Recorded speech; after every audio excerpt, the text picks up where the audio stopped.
Caitlin Clark has just been slapped in the face by her own peers in the 2025 WNBA All-Star voting, and here's where it gets even crazier. Stick around because this next part is huge.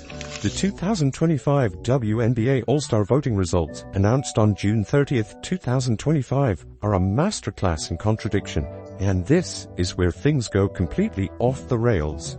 Clark dominated the fan vote with 1,293,526 votes, the most in a single season in WNBA history, outpacing Minnesota Lynx star Ephrata Collier's 1,176,020. This wasn't just a win.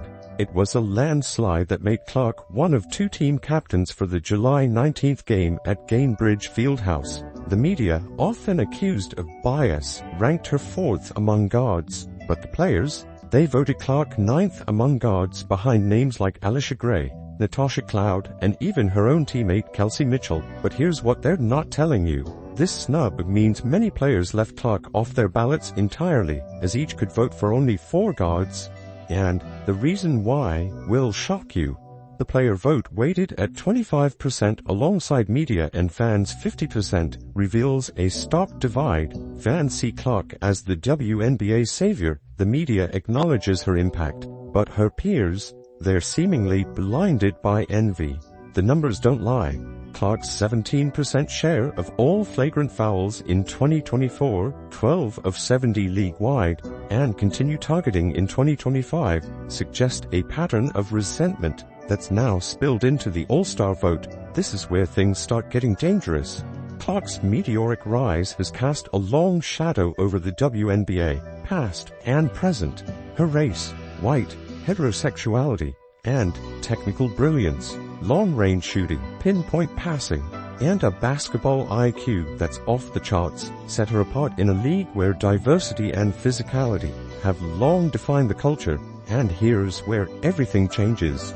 Some argue Clark's identity fuels resentment. ESPN's Stephen A. Smith claimed in June 2024 that there's resentment towards her because she's the golden goose, suggesting her whiteness and marketability amplify jealousy. But what if I told you? That's not the worst part. Clark's heterosexuality has also been weaponized in narratives, with some fans claiming her traditional image, complete with a public relationship with Connor McCaffrey, clashes with the WNBA's progressive ethos. And the consequences? They were brutal, despite her efforts to fit in, praising veterans, deflecting credit, and avoiding controversy. Clark's peers seem to reject her. Former player Candace Parker's silence on Clark's impact, contrasted with her vocal support for A'ja Wilson, fuels this narrative. And this part, it changes everything. Clark's technical gifts, averaging 18.2 points, 8.9 assists, and 5.0 rebounds in 2025, despite missing 7 games, place her in a league of her own. Yet her peers rank her below guards like Brittany Sykes, who averages 20.5 points but lacks Clark's playmaking. This is where it gets really interesting. The WNBA's inability to harness Clark's momentum is a self-inflicted wound of epic proportions, and here's where things go completely off script. In 2024, Clark drove a 170% increase in viewership, with her games averaging 9.9 million viewers compared to the league's 5.8 million overall per ESPN. Her presence boosted ticket sales by 30% league-wide, with the Fever's home games selling out 90% of the time. When Clark missed 7 games in June 2025 due to a quad strain and groin injury, ratings crashed 55%, dropping to 4.5 million viewers, and ticket sales for non-Fever games fell over 30% per Sportico. But what happens next is truly insane. These numbers prove Clark, not the rookie class or veterans like Wilson, is the WNBA's primary draw. And the craziest part, it's 100% real. The league's $200 million annual media deal, finalized in 2024, owes much to Clark's halo effect. Her all-star voting numbers tell the story. In 2023, before Clark's arrival, A'ja Wilson led with 95,860 votes. In 2024, Clark garnered 700,735. In 2025, she hit 1,293,526, a 13-fold increase in fan engagement. But here's something most people completely miss. The WNBA's financials remain dire, with a reported $40 million loss in 2024, its most profitable season. Why? The league's refusal to protect Clark from excessive physicality, 17% of flagrant fouls in 2024, uncalled contact in 2025, and its tepid marketing of her stardom have alienated fans. Commissioner Kathy Engelbert's claim that players can earn $700,000 annually was debunked by Gabby Williams, who noted such figures rely on endorsements, not salaries. Clark's 2025 salary, a measly $78,066, despite her $28 million Nike deal and $11 million in endorsements. And if you think that's bad, just wait.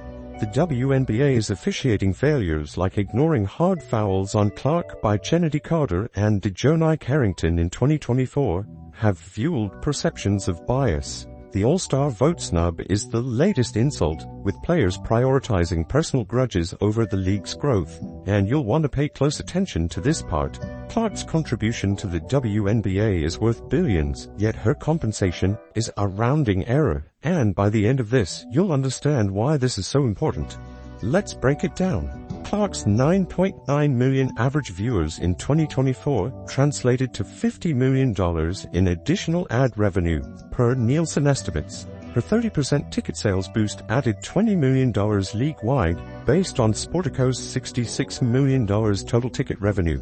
Her All-Star voting surge, 1.3 million versus 95,860 in 2023, reflects a fan base that's doubled sponsorship interest, contributing to the $200 million media deal. Conservatively, Clark's direct and indirect impact added $1 billion in brand value to the WNBA over 2 years. In the NBA, LeBron James earns $48.7 million annually, reflecting his revenue-driving power. Clark's impact surpasses LeBron's relative to their league's sizes. NBA revenue is $10 billion versus WNBA's $200 million.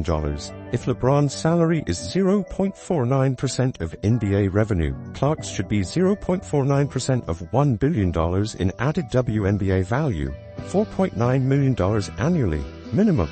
Add her global marketability, Nike's $28 million deal, and a fair salary could hit $10 million, aligning with top European league offers, $1.5 to $3 million. Clark's $11 million in endorsements, Gatorade State Farm, dwarfs her WNBA pay, but her peers benefit from her halo effect. Charter flights introduced in 2024 at $25 million annually, and salary increases. The CBA opt-out aims for 20% raises are Clark-driven perks, yet her salary remains below $80,000, and that's where things take a wild turn. A fair contract reflecting her billion-dollar impact should include a $5 to $10 million base, 10% of Fever ticket revenue, $1 million, and 5% of league media revenue, $10 million, totaling $16 to $21 million annually. And the best part, we're just getting started.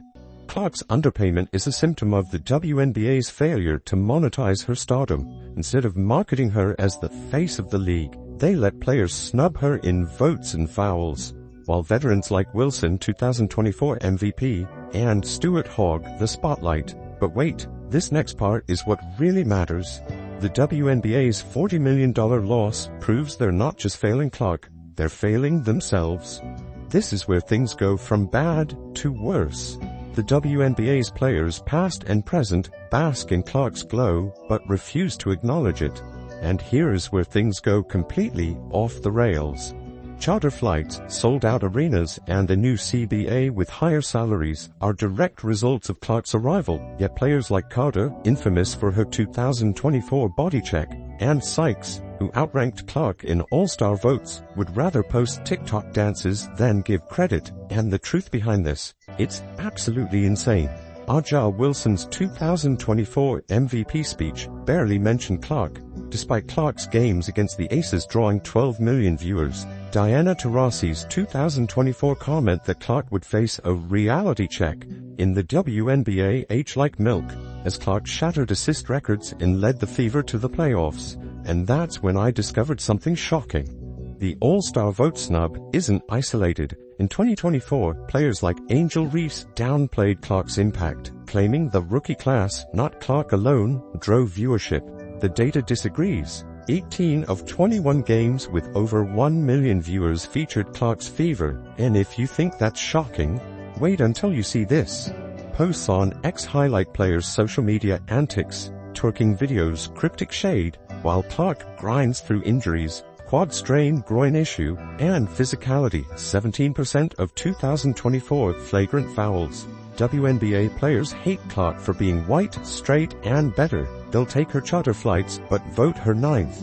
And the final twist, it's something no one expected.